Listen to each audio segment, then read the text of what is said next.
Hello, hello. This is a follow-up to my wedding DJ niche video part 1. And in that video, I introduced the concept that not all wedding DJs need to be the same style, right? There are all types of wedding couples out there, and they're not all looking for the same exact thing, right? Sure, some couples want the indoor sparklers, the CO2 guns, lots of moving heads and lighting and plasma screens and performers like robots or percussionists. But ask yourself, is that the wedding couple that you want to work with?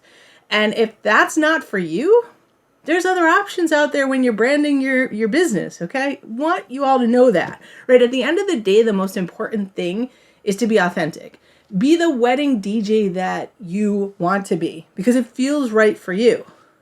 Now let's jump into, a few things that you should be thinking about to enter what I'm going to call the craft couple niche. I totally just made that up. I was thinking of the label craft, like itself, like craft beer, craft food, and it's something that seems like it fits with this niche. So I'm just going for it. Okay. So there's 5 things that I'm going to talk about. Now it's the venues and the aesthetic of those venues, the branding and marketing.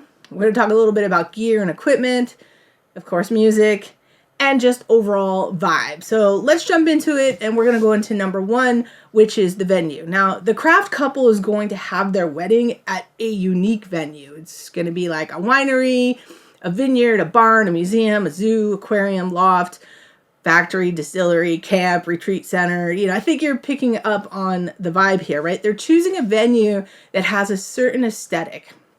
And many of these couples, they want to enjoy that aesthetic with minimal interference, right? They picked this place because they liked the way it looked, and for how it felt. And that's how they want it to feel on the day of their wedding, right? So you just got to dive in and sort of get in their minds and understand that. Now, all of your branding, your marketing should be based around what this craft couple is looking for. So let's go into number 2, and this all like start making sense, right? So now that you have an idea of the venues and general aesthetic, the question is like, who is your website speaking to, right? Who's your marketing speaking to? And if you want to attract the craft couple, you need to understand that they respond to, things that feel high end, right? Their palette is refined. You're picking these wedding venues that are expensive, high end, right? High end type of refined branding. You're probably thinking you're a DJ first. You're not a marketing professional. But I tell you what, successful business owners, they wear many, many hats. And the marketing hat is very important because that's who you are, right? That's who you are, how you bring in the business. And it's more than just visuals. It's your story. It's your why. It's everything that plays into you and your company, right? Your branding needs to not only appeal to this craft couple, it needs to make sense, it needs to flow. Like your website, your wedding wire, your knot listing, anything that couples have eyes on, it needs to look good and it needs to make sense. So don't just go to Fiverr and buy a cheap logo and call it a day. Fiverr is a really great resource, but make sure that you pay for high quality work from Fiverr. There are great books to get you into the right mindset. You've got The Purple Cow by Seth Godin. You've got Love Marks by Kevin Roberts. And there's another one, Building a Story Brand by Donald Miller. And I'll put the links to those below. They're affiliate links, so thank you for supporting the channel. This topic deserves its own video, all right? When it comes down to it, the branding, that's a lot of stuff. Whoosh. And I'm going to dive more into specifics. I'll do another video about that at another point. But let's hop on to number 3 and let's talk about equipment.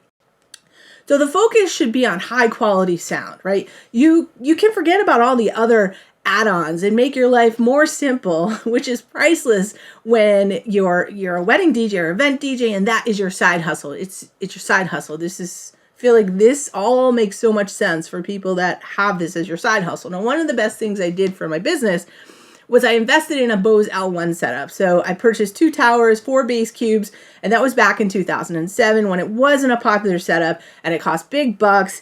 But this alone was something huge that set me apart from other DJs, and it will still work for you today. Now, couples know that Bose equals pristine sound quality, and these couples, they care about that. So when you market that you use a Bose system and how amazing the sound is, it's a big selling point. So any haters can laugh at me all they want, but I know I am right about this and it will still work today.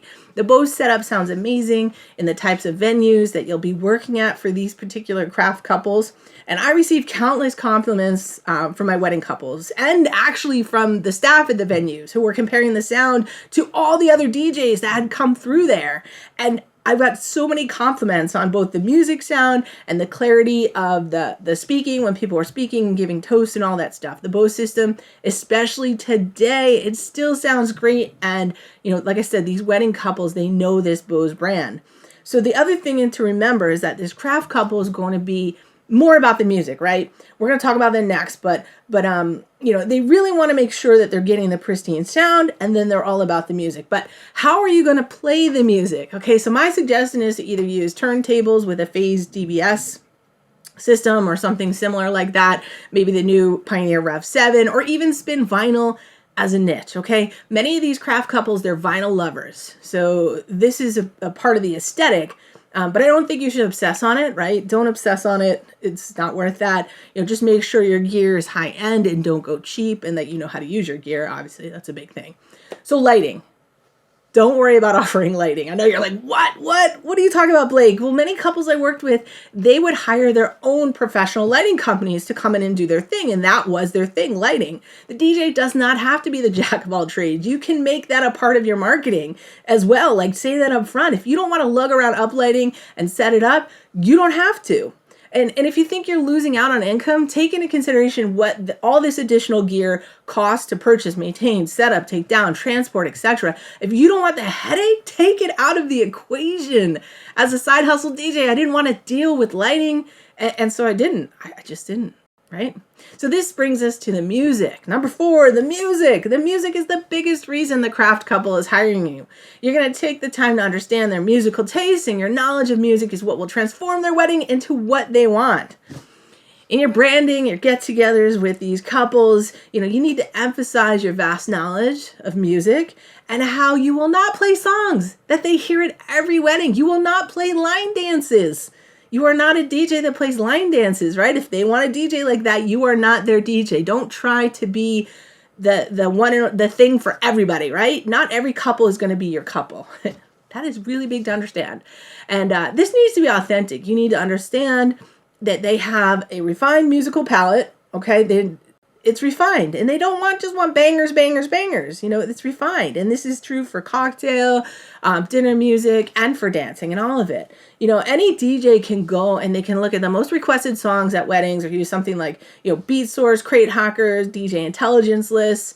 They can use these lists, but the next level DJ is a DJ that asks questions from their couple. You collect the data points from them. You analyze it. You're able to read the room on the wedding day, and you have the experience and the music vocabulary to understand it all and to deliver amazing results, right? So you give your wedding couple the confidence that you understand them, you understand their vision, you understand what their guests may dig, and this confidence in your ability to DJ, right, with the music, your music, is going to propel your business with referrals, for sure. Trust me, it will. Let's hop on to number 5, hitting the last point of this niche, and that is the overall vibe. Like, what is your vibe? Does this niche even make sense for you? Because it may not. It may not make sense for everybody, right? Can you be authentic as a DJ for this craft couple? Don't try to be something you're not. So what are your musical likes and dislikes? And do they somewhat fall in line with what the craft couple may like and dislike? Do you have that cool vibe or more alternative vibe? That will make these couples want to hire you? Or are you more like a tuxedo DJ? Like, does that still exist? Because that may not be a good fit. But my advice is don't try and be something you're not. If you're the DJ that loves the over the top with all the extras, the sparklers, the lights, and you like to play bangers and you like it to feel like just some crazy nightclub, right? This couple, they may not, this isn't their thing, right? This couple is probably not for you, and that's okay, right? Not all DJs have to be the same DJ. I'm trying to get that in your head. There's so many types of wedding couples out there, and that's the beauty of being a wedding DJ or an event DJ is you need to find your niche and go with it. Be remarkable using your strengths and your story. All right, this video was relatively short. It was a basic video, and I hope to dive in and break apart a bit more of these pieces in the coming months with more actionable items, right? So that you can dive into this niche yourself. But as always, I thank you for watching. I'd love to hear more about like who you are, like your DJ journey. Leave a comment, you know, are you just starting out? Are you beginning your business? Are you sort of working on rebranding, right? And figuring out how to rebrand yourself in your market and in 2022? Let me know. Thanks for watching. Be sure to hit that subscribe button. If you're not subscribed already, hit that like button, slam that so that the YouTube algorithm just knows you're digging the content. And I appreciate you, and I'll see you in the next video.